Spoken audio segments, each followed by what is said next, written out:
Well, hello. Welcome, ladies and gentlemen. Welcome, NoleFam, to another episode of the Novak Weekly Podcast. Welcome to our Australian Open special. To be honest, we can't call it a Novak Weekly Podcast during the next, hopefully, 2 weeks. If you guys saw our, social media posts and announcements, which I made yesterday, I announced that alongside Mario and Jay, we will have a new guest, a new co-host joining us on the show for this, not only for this Australian Open special, but moving forward, and that is our dear friend Srihari Ravi from the Popcorn Tennis Podcast. Srihari, first of all, I wanted to welcome you to the channel and to say basically massive thank you for accepting my invitation to join us and to join our team here at Novak Weekly. So welcome and thank you, buddy. Yeah, pleasure is all mine, and thank you as well for giving me this opportunity, this amazing opportunity. Being a fan of Novak's for close to 17 years now, Wow. the pleasure is all mine, really, to do something like this and document Novak's career. Even though, I don't want to say we're close to the end. We just Yeah, I know what you yeah, mean. I know what you but mean. Trust me, I'm fighting with that on a daily yeah, basis. it's nobody knows really. I mean, the guy looks like he's not gonna he's gonna keep going for another 10 years or so. So we just that's just gonna be a gray area for some time now. But still, Yeah, nonetheless, I mean, better late than never to yeah, embark on such absolutely. a journey, and I'm Listen, looking forward to what's in store. yeah, great. One of the first things I actually said when Mario and I started this in August was, I really wish it was 2013 and not 2023 when we began in August. It would be so much more fun. As you said, Novak is unfortunately at the near end of his career. Hopefully, he'll give us at least 3 more years of not just great tennis, but tennis in general. Because the whole point of this project, people who are already watching us and who are who have subscribed and been following us on social media know that it's basically to celebrate his life and career. So we will do this show no matter what, no matter how he plays, if he's winning slams, if he's hopefully not losing in, I don't know, first or second rounds in Yeah. 2024, 5 or 6, whatever. But yeah, good intro. I just wanted to clarify something and to add on.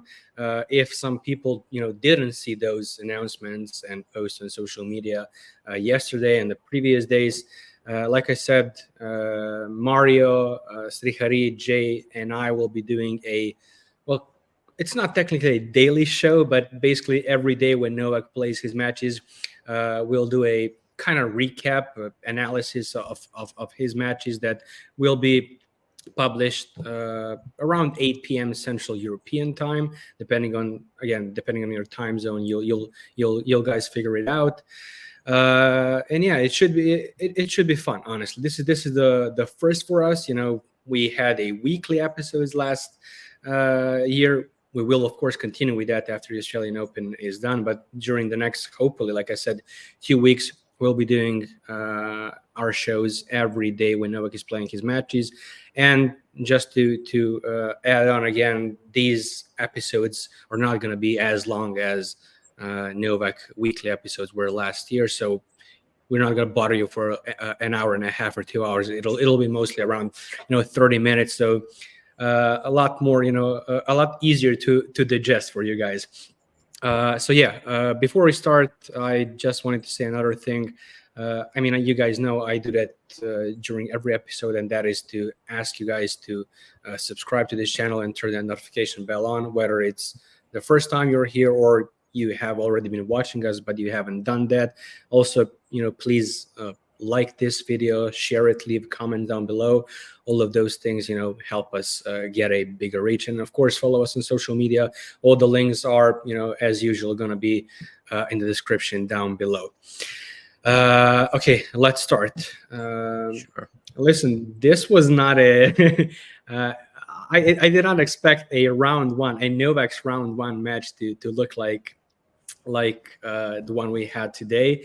First of all, I didn't expect him to play during the first day on Sunday. I thought he was going to play tomorrow on Monday or maybe even possibly Tuesday. But hey, the schedule said it. Novak is going to play on Sunday, so he did.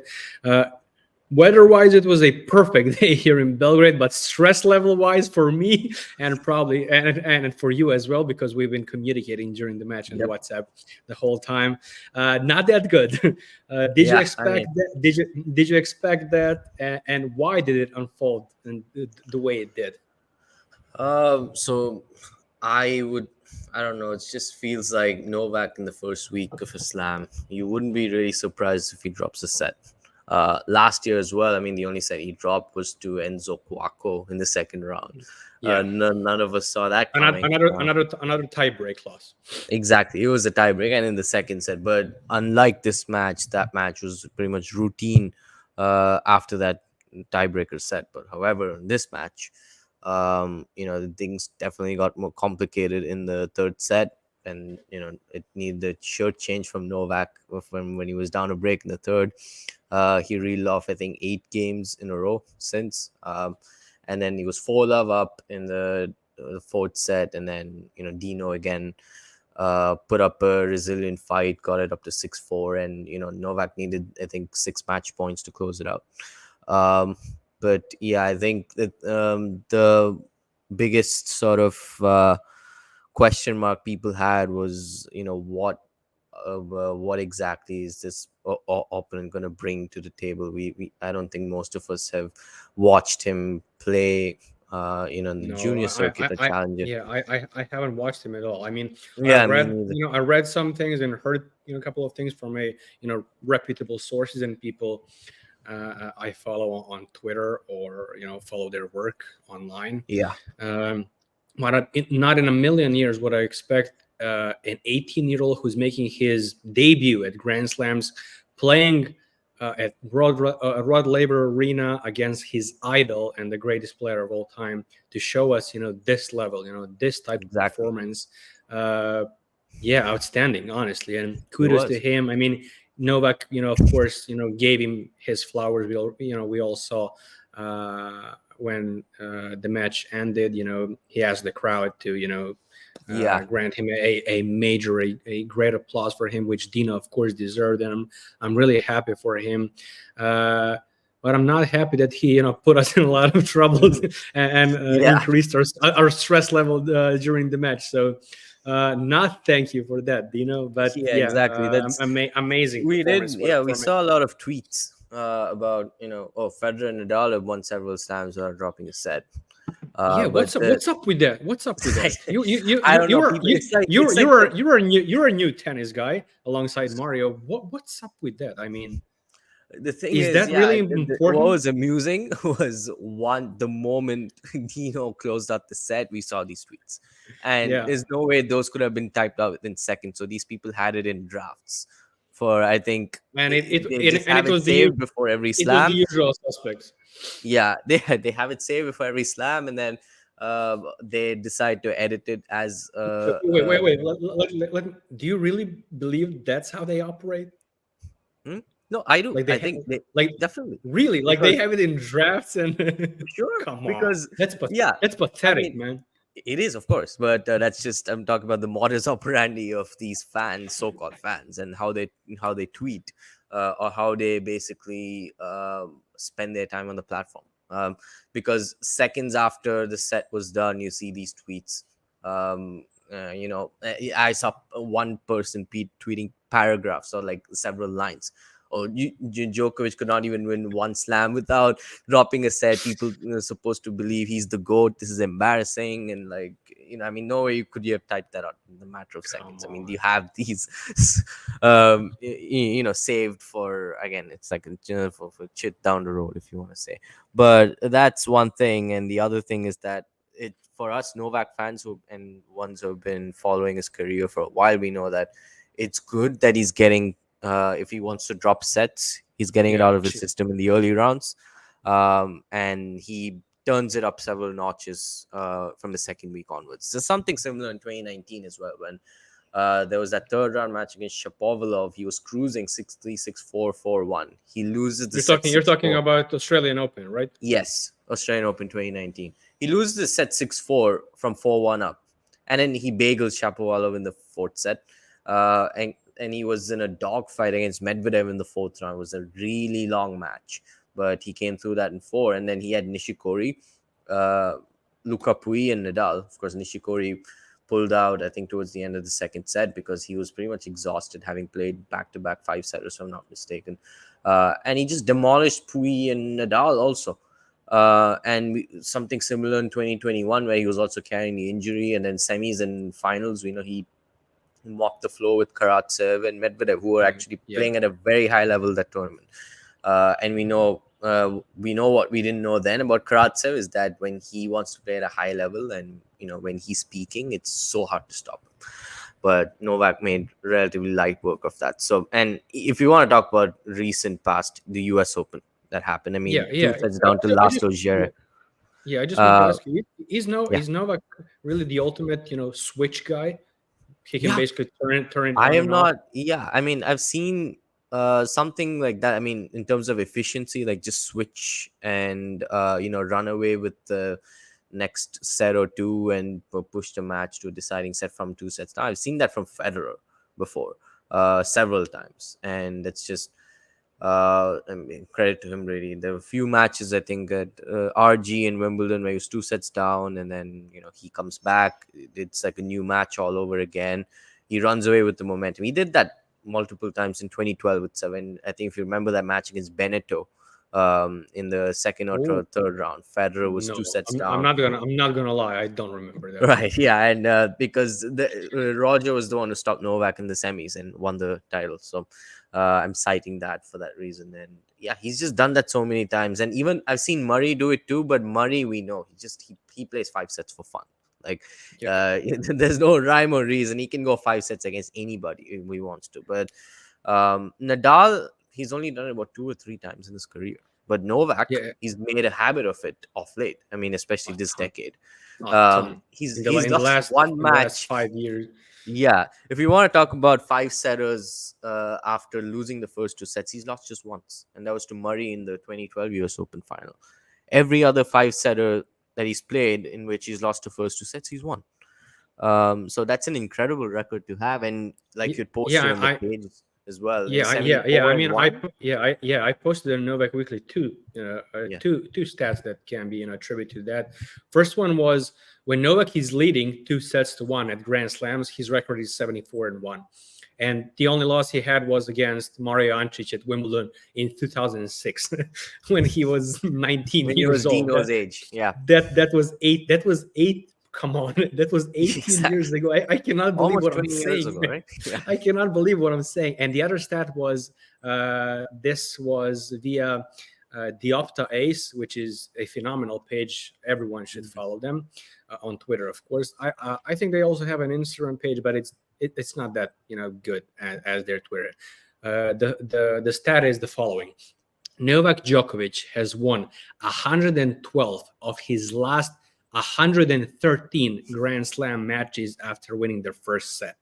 So he only lost one, and the only loss in that run is unfortunately that against Carlos Alcaraz at the Wimbledon final last year. But hey, you can't win all of them. Exactly. No matter how much we want, or no matter how much he basically got us accustomed to in the last 2 or 3 years. He's not unbeatable. Trust me. I wish he was, but he's not. Some other stats I wanted to basically showcast to showboat about Novak. If you guys this is his longest first round match at a slam.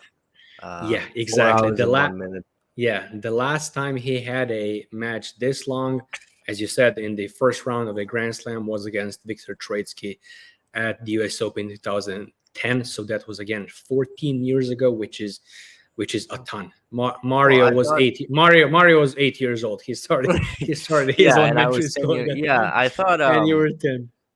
I thought there was Monfils in 2005 US Open, and then Olivier Rochus in 2010 Wimbledon. And then the Troicki match was what I mentioned actually to Mario when he messaged me saying that it's crazy to think that this is Novak's longest first round match. It was only 4 sets also. Insane. I cited that Troicki match because that US Open was so uh, uh, what do you call, important or crucial in if we are talking about the trajectory of Novak's career since, because that's also the tournament where he started to turn on a new leaf in terms of big match play. He stepped it up against Federer in the semis, saved 2 match points, beat him in 5 sets, lost to Rafa in the final. But that is when we started to see what Novak is actually capable of, because until then we thought of him as a talented player, but always going to come second to Federer and Nadal. So basically the rookie for the longest time. Yeah, So I was just exactly. wondering if, because he was down a break, that match was so bizarre. So Troitsky was sort of running away with it, and he was down a break in the 4th set and I think the 5th set. So I just wonder what would have happened if Novak did lose in the first round. Aside from 2005 Australian Open, when Novak was as old as Dino Prizmić, Yeah. um, yeah, when he lost to Marat Safin in the first round, I don't know if he's lost in the first round at a slam I otherwise. think I think he did at Wimbledon 2005 as well, but uh, it's not that important right now. We'll All check right. it later. I just Right. wanted to mention another stat, and then we'll talk about the match itself. So with today's victory, Novak became the only player who has 90 or more wins on 3 different Grand Slams and also on 3 different surfaces. So his tally right now is 92 wins at Wimbledon, 92 at Roland Garros, and 90 at Australian Open today. Which again, a lot of people would ask, how come, how come, his most, decorated tournament, he's only catching up to Wimbledon and Roland Garros. But again, it's one of those ironic things in tennis where, for example, I think, if I remember, correct me if I'm wrong, but I think that Rafa has more quarterfinal appearances at Australian Open than Novak, and Novak has more quarterfinals Yeah, appearances at Roland Garros. Which is that's true. It's again, about the yeah, conversion rate also. One is significantly better than the other at their respective slams. exactly. And yeah, Novak, again, he's made what, 10 semis and 10 finals at AO. 10 finals, yeah, Yeah, he's won all of them. and won He's all of never them. Yeah, lost in this exactly, round. exactly. Um, Let's talk a bit more about the match itself. So, first set went as we expected. Novak won 6-2. Broke Dino's serve at during the first game of the set, and basically was in a cruise control. Won another. Broke Dino's serve again in the 7th game, and mhm. managed to hold his next serve, and that was basically it. But again, second set, we start to see his struggles. He wasn't serving that well. You and I were talking, why is he not attacking more? Why is he not pressing? Why is he not going more to the net? Which again, as soon as he began doing those things, he managed to win the match and wrap the match up. So why do you think we saw those troubles and struggles in the second set and third as well, to be honest? One is, we tend to forget that Novak's actually 36, 37 years old. So Yeah, it is just normal progression that we're seeing, that he is being out rallied and outmatched in baseline rallies by players younger than him. I mean, Dino is half of Novak's age, basically. yeah, Um, literally. Novak said yeah, that in yeah, the exactly. on match press So conference. yeah, so that is what we would come to expect. Because I mean, the chatter when Federer was the same age and he would lose 2 players, the first thing people would say was, "Yeah, he's old. What do you expect? He's losing to someone younger." That's how sport progresses.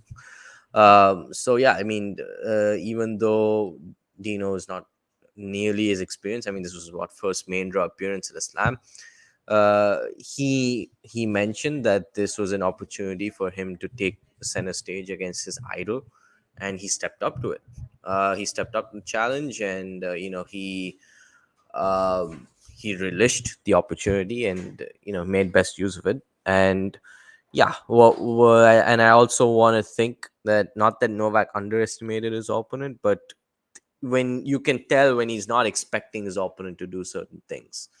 And He does. He's one of the best problem solvers, no question about that. But then, he does have these phases during matches where he just wonders, okay, what should I do? And he's what do you call it? And then his opponent is basically running away with the momentum. The second set was tight, for sure. I mean, Dino had a break. Djokovic broke straight back, went to a tiebreaker, and I think even though Prizmić was 6-2 up, he ended up Yeah, winning at 7-5. And then again, he was struggling a bit. There were quite a few errors, and I think he was being out rallied in exchanges that's for sure. quite That's a for bit. sure. I mean, we Yeah, all saw that. because yeah, and Dino's defensive skills were just amazing. So Novak knew that. I think there was a point. There was the stage in the match where he realized that, okay, if I keep uh, rallying with this guy from the baseline, I'm just gonna tire myself out. He may win, but he's just gonna. It could have gone 5 hours and five Yeah, sets. yeah. Uh, This is what Novak said, and then I'll let you continue. Sorry, buddy. I no worries. started off very well. I'm really trying to enjoy every moment on the court. Obviously, I struggled at many different moments tonight, but credit to him. Due to his incredible game plan, he just had an answer for everything. He was very physical, and then he added on. I had good moments. Some moments which I could have played better and maybe be more aggressive, as we already mentioned. But I haven't played here in a year, and it was a very short off season. So physically, I'm still finding myself out there on the court. Now I have a couple of days until my next match, so hopefully I'll be at my best for my next match, which he will play against either Alexei Popyrin or Mark Polmans, both Australian guys. So again, he'll have a crowd against him probably. But yeah, please go on. Yeah, speaking of which, I think he's played Popyrin once, and that was, I think, Tokyo in 2019. But yeah, again, Popyrin can be very dangerous. He sprung of quite a few upsets at this tournament in the past. Last year he beat Fritz. 2019 he beat Team. 2020 I think he beat Songa. Something to that effect. But anyway, but yeah, as I was saying, that Novak, he just knows that he this that this game plan is not going to work anymore. That's it helped that he basically adopted a completely different game plan against someone like Medvedev, because he knew that he was losing baseline rallies more often than not. There was a time in their rivalry when I think it was 3-0 for Novak, and Medvedev won 4 of their next 6, and most of them being pretty important matches, semis of Masters, round robin at ATP finals, US US Open Open final. final. Exactly. And all of those being big titles that Medvedev won. And he sort of had the upper hand in the rally. And then came the Bercy final where Medvedev was up a set. And I don't know if he had this planned before the What match, or is was it that in something. 2021 as well? Yeah, that was in Yeah, 2021. yeah, It's yeah, yeah. the very next tournament Novak played after the US Open. I don't know if Novak, if that was something that he trained for, recognizing that, okay, this is not the way I need to play against this guy. I need to figure out a different way to beat Medvedev, like he did with Alcaraz last year. Or if that was just spontaneous during the match where he realized it's not going to work, going toe to toe with this guy from the baseline. So he served and volleyed a lot. There was a lot of net play, and it worked wonders. It's worked wonders since. I think there and Novak is 5-1 against Medvedev since that match. So that helped, because that's something he adopted today as well. He approached the net and finished off the points, and it was redirecting the shots better. I think that's when he was basically running away with the momentum. I think after he broke and served out the third set, he was 4-love up, and I think Yeah, the he third set had. was a total roller coaster. I mean, it started off with Novak breaking Dino's serve at Yeah, the second game. Then Dino broke back in the following one. Then and Dino then he broke went up a again break. in the fifth.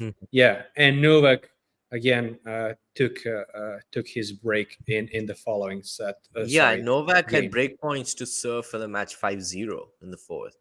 Dino That's held, true. he broke back, um, and then yeah, it got a bit more complicated because he saved a bunch of match points in the, what was the ninth game, and Novak served it out, and it was again 40 love up, got to 40-30, and he had to close it out. So yeah, and I guess those were just, I mean, Dino playing that stage was Dino playing like he had nothing to lose. But then before that, he played in a way that suggested that he belonged to this occasion. He belonged, uh, you know, up there with the likes of Novak and the rest of the top. I mean, you know, if I didn't know better, I would have thought Dino was a top 25 or top 30 player. Exactly Having what I was thinking, and Yeah, that's why the way that's we that's the way he played was just that's really why high. context is in. And again, to go back to those trolls, because that's what they are. You know, when and to be honest, NoleFam also has those Yeah, sure. we have those guys in our ranks. When we talk about weak era, and let's say, for example, that, you know, God forbid, Dino doesn't go on to have a great career.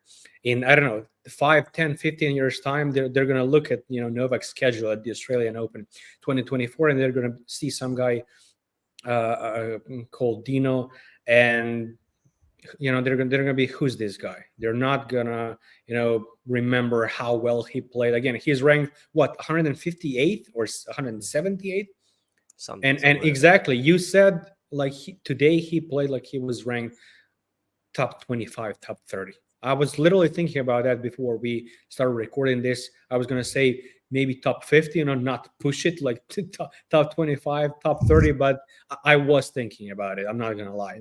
So yeah, kudos to him. But I wanted to another thing I wanted to ask you. Again, this is just me off the top of my head. I don't have any stats with me. I didn't check anything. We just didn't have the time. Plus, you know, it's a huge sample size when it comes to Novak and his matches. But I can't remember the last time when he had 20 unforced errors in a single set. Not to mention that was in a set that was in third set, and not to mention that not to forget, sorry, that in set 2 he also had 16, so 36 unforced errors from him in just 2 sets. Again, kill me. I do But remember a match where he committed 100 unforced errors. how much? 2016 fourth round against Simon. Remember that? Wait. 100? Like Yeah, literally the whole match. Yes, 100. What was it? Come on. Yeah, it was against Simon in 2016. Funnily, I'm listening, but I have to check that. yeah, go ahead. What was the tournament? What was the tournament? Yeah, it was 2016. But what, Australian Open? Australian Open. Okay. Yes, I have you can to check find that. it. No, I'm listening to you. Go on. Yeah. So the thing is, yeah, he committed 100 unforced errors. I think it was some 6-3, 6-7, 6-4, 4-6, 6-3, or 6-1. I don't remember. It was something like that. And and there was an exchange between him and someone from the crowd during his post match. Somebody said no more drop shots, and he said, "You're absolutely right." We know what happened since in that tournament. Yeah, he destroyed Nishikori, Federer, and Murray. It was not really close. I mean, Federer, yeah, he put up a really good fight after the first 2 sets. He got blown out 6-1, 6-2, 49 minutes. But yeah, I do recall a few matches like that at the Australian Open. The Istomin match the year after. We all thought that it would have been like the Simon match at the time, where he gets through this and he basically coasts the title. Well, yeah, I found it literally rounded 100. I have to check that. So in the first set he had 20. In the second set he had 24. Come on, Novak, what were you thinking? I don't remember that match, honestly. In the third set, 14, 29. 29. I have to rewatch that match right now, honestly. Yeah. as soon as we're done recording, I have to find that match and watch. The thing is, I remember returning from school that day, and then I was so glad because I looked at the score. I mean, this has happened so many times at the Australian Open that I've been shocked. I mean, this always has to happen in the fourth round. I mean, 2013, the match against Wawrinka, it was 6-1, 5-2 down. Yeah. I mean, I returned home from school and then I see Djokovic is 2 sets to 1 up and serving 5-6 in the fourth. I'm like, what the hell is going on? And then I checked the score. It was 1-6, 7-5, 6-4. And then I was like, okay, fine. It was a slow start, I guess. And then after that, the match kept going. It was 12-10 in the fifth. And Wawrinka, I think, did he not have a break early in the fifth? Yeah, he did. I And think so. Yeah. he had 2 break points at 4-all to serve for the match. Novak also had a couple of break points at 4-3 to serve for the match. Kept going on. And Novak eventually won, ripped his shirt again. And then Jim Courier interviewed him. He said, "You have 6-1, 5-2 down." I was like, what?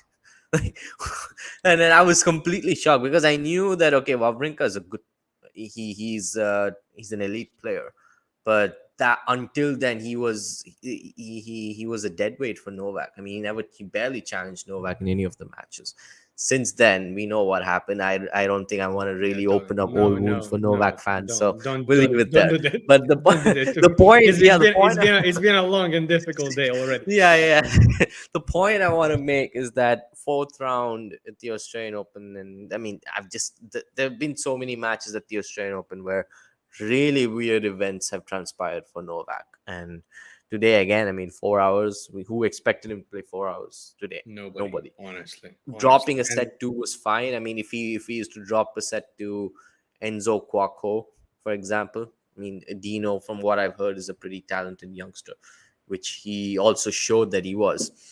But yeah, one thing I didn't ask you today when we were exchanging messages, were you doubting him at any point in time? I wasn't doubting. I was only fearing my own belief, which basically stated that, I mean, I just believe that there's no way this is Novak. He's not going to lose. But I was the doubting that belief that, okay, what if I'm being too complacent or cocky? Because he can't lose. He's not superhuman as great as Yes. much as he's the GOAT. He's not, and this kid is playing amazingly as well. So you just never know what could happen. But things got serious for sure when Dino was up to break in the third, and I knew that I mentioned this to you as well. Different circumstances compared to when he was 2 sets down to Jere, for example, because Jere was speaking, yes, but Novak came back and he basically ran away with the third and fourth sets. Fifth set again, almost let Jere back. There were those break points that he had, but when Novak was serving for the match. But I never felt like he was going to lose that match until again there was a tiny bit of doubt when Novak was struggling to serve it out. I never felt like he was going to lose against Sinner in Wimbledon 2022. I never felt he was going to lose. Um, I when he came back to the third set after the first 2, I was like, okay, he's gonna do what he's gonna do. Against Tsitsipas at the RG after he won the third set, I was like, okay, I don't see why he's not gonna win this. So again, I only felt that, okay, this is not the same as coming back from 2 sets down, because the dynamics are different.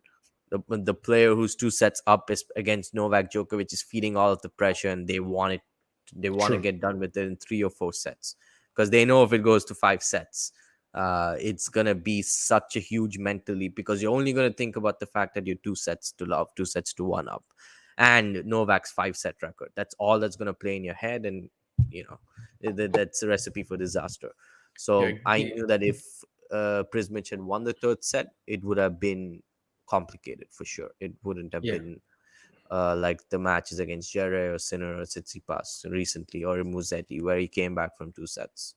Yeah, agreed, totally. Give me a quick comment about his serve, because again, if we solely look at kind of base stats, we can see that, for example, in terms of aces and double faults, he was much better. He had 11 compared to 7, which Dino had. When it comes to double faults, only 1. Dino had 7 again.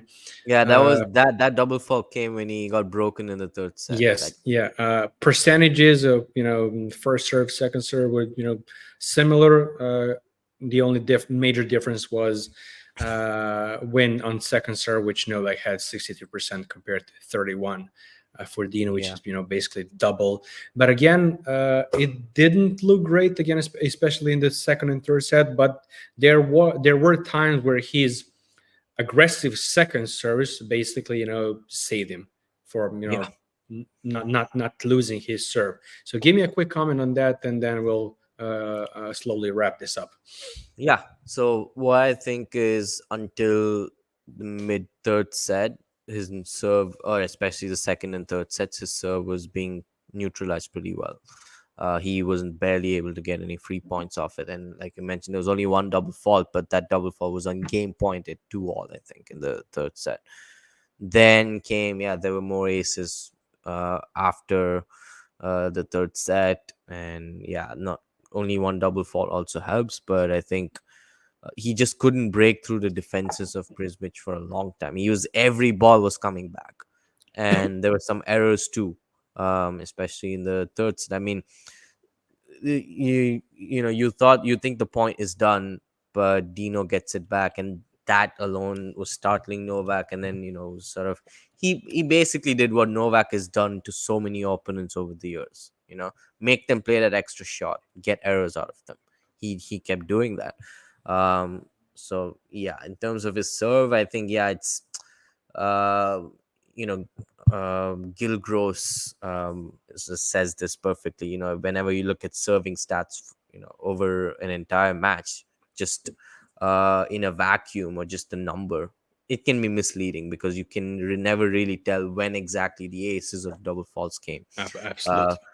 yeah, to cite a match that didn't involve Novak, there was the Medvedev Alcaraz semis at the US Open last year, where Medvedev had, I think, 10 or 11 double faults, but most of them were in the first set, which he won. So it didn't really hurt him.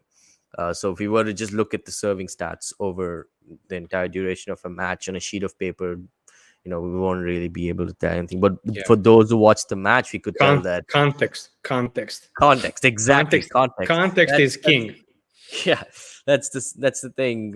People on Twitter will never understand, those who just follow the match through live scores or flash score or the the Yeah. IBM slam tracker or whatever they want to follow it through. Yeah, for those of us who watched it, we know that, yeah, Novak was having a hard time getting free points off his serve for most of the match. The first Yeah. set, again, yeah, I think it was straightforward, and it was just Dino settling into the match more than anything. And yeah, it was clinical like we expected it to be for Novak, but things got real from the second set onwards. Like I already said, and again, I believe that most of our listeners already know, Novak will face either Alexei Popyrin or Polmans in round two, both Aussie boys. What can we expect from that match? Again, you already said Novak played one time against Popyrin. It was in Tokyo 2019, so that was their only encounter. He never played against Polmans. So give me your quick thoughts about what can we expect from this match, and will it or should it be easier than this one? Because I believe it will be. I hope so. Just I mean, Come I'm on, kind of man, give me some affirmative yeah. response. No, I'll get to that. If we used to play Popperin, for example, that match gonna be much quicker. I don't expect long rallies at all. Popperin's a very aggressive ball striker. He's gonna try to finish the points quicker. Uh, Again, I don't know, because Popperin has also played like so many five setters at the Australian Open, but again, not very long matches. Most, I think the match he played against Fritz last year also for 5 sets was only barely 3 hours, something to that effect. Paulman's, I honestly haven't watched him play. I've watched a few of the Aussies, like O'Connell, for example, who beat Garin in 5 sets today. He's a very tricky customer, single-handed backhand. But yeah, the one thing we know, regardless of who he faces, is that the crowd is definitely going to get into it. We can Yeah. hope for a match like the one he had against Dino last year, where he just routs the opponent, and whatever the crowd doesn't matter. But and that was another match. I think maybe we were wondering what would happen, because we know the events that transpired in 2022, which made us question the reception Novak would get last year.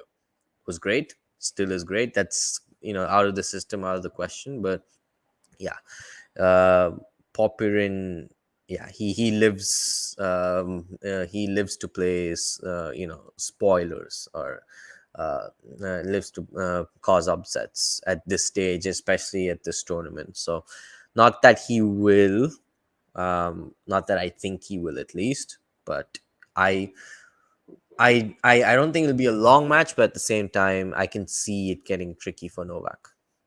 Yeah, by the way, I just saw a short clip, a bit from his post-match press conference where he spoke to the Serbian media over there and said that he hasn't been feeling, that great. He has, if I understood correctly, because I was really, going through it, rapidly, cold or a flu, but again, nothing that serious. But again, alongside that wrist injury, a wrist problem that he had, probably at least a bit of a reason why he struggled a little bit today. So as you said, hopefully next match we'll see him wrap it up quickly in straight set, and it'll be much easier for us to We can only hope analyze on it.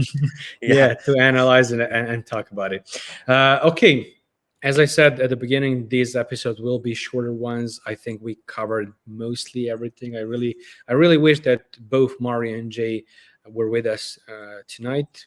They will be. One thing I have to say about the injury is that Yeah, go on. we have seen Novak play through injury the last two AOs that he played. We were Yeah, worried then, but and he I mean, said that this one was not that serious as the yeah. previous two. And if those two were supposed to be as serious as I mean, he knows, only he knows, and his team knows how, I mean, the extent or the magnitude of the injury. And we know that it was serious in 2021. I mean, there's no reason for him to just start faking an ab issue from 2 sets up in Yeah, the third round. why would Why somebody do exactly? that? Why? And to talk about last year, why would he just strap up his hamstring and compromise his mobility just to play mind games? I don't understand this Nobody does logic that. whatsoever, or lack thereof, No, really.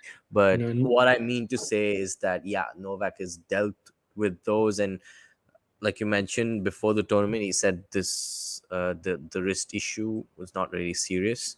Um, doesn't he looked fine today? I mean, he played 4 hours and there was no sign really of him. Did he take a medical timeout or anything like that when today? today? Yeah, No. I don't think he did. Yeah, exactly. So there was no Dino took two. Dino took two, right? Okay, and Novak didn't. There was no sign of his wrist of what do you call, flaring up or worsening from what it was like. So that's all I can say, really.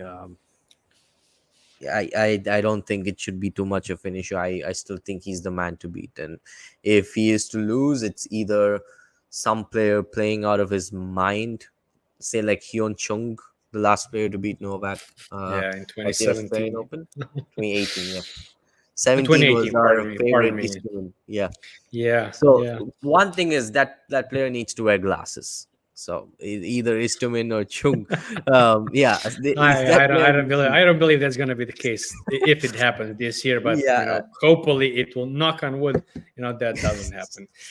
Okay, thank you, yeah, buddy, so much for joining me in this premiere episode of our yeah. I mean, Australian Open pleasure special. was all mine, and I had a great time covering the first round match with you, and just talking about Novak. I mean, brings us so much joy. And, Yeah, I'm the really case glad was to no hear that. different. Yeah, I'm really glad to hear it. Guys, as I already said, Maria and Jay should join us on Tuesday. So it'll be a full house. The four of us. It should be, much more fun and insightful. Sorry. And like I said, subscribe to this channel, follow us. There will be, some other announcements during this, like, again, I have to repeat, hopefully 2 week run for both Novak and us. Again, I promise you, I told there you were that. times today where we were wondering, would this be the only show we do for the whole tournament? Yeah, I don't know. that would suck. That would Yeah, suck. So that would. Yeah. at the end of last year, I already told you that there will be some new segments, new content coming to this channel and to other social media. this is one of them. There will be others. If this goes well during the first week, we are planning hopefully to do watch along parties during week 2, especially for the semis and the final if Novak reaches them, which should be a lot of fun. And again, starting from February, there will be again additional content, both short format and long format. That would be it from the two of us. Again, please like this video, share it, leave your comments down below, and of course subscribe to this channel and follow us on social media. That's it for us, and idemo, Nole. Yeah. Bye. Thank you, Marco. We'll see you